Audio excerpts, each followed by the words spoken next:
هو ليه الجيل ده مصمم إن هو يعيد نفس الأخطاء اللي عملوها في الماضي؟ حضرتك ربيتي ولادك بالطريقة اللي انت عاوزاها، خلاص سيبي الأمهات الجداد يربوا ولادهم بالطريقة الصحية اللي هم شايفينها. هم أكثر وعيا وهم بيذاكروا وهم دلوقتي بيخشوا على الجروبات وبيتابعوا الدكاترة وعارفين الصح والغلط. فياريت الأخطاء اللي انتوا عملتوها في الماضي أدت إلى إن البلد كلها ناس مريضة وناس عيانة وناس عندها سكر وناس عندها أورام وناس عندها الضغط وناس عندها القلب.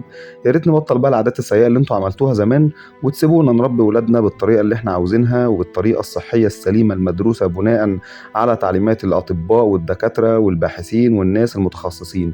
مش معنى ان انت لحست شوربة او لحست مانجا والطفل ما جراش حاجة ليه دلوقتي فده معنى ان انت صح وان الدنيا زي الفل. لا، بيحصل مصايب وبلاوي بس بعد شهور وسنين كتير، لدرجة ان انت بتنسي ان انت السبب او ما بتاخديش بالك ان انت اللي عملت كده في نفسك وعملت كده في الاجيال دي كلها.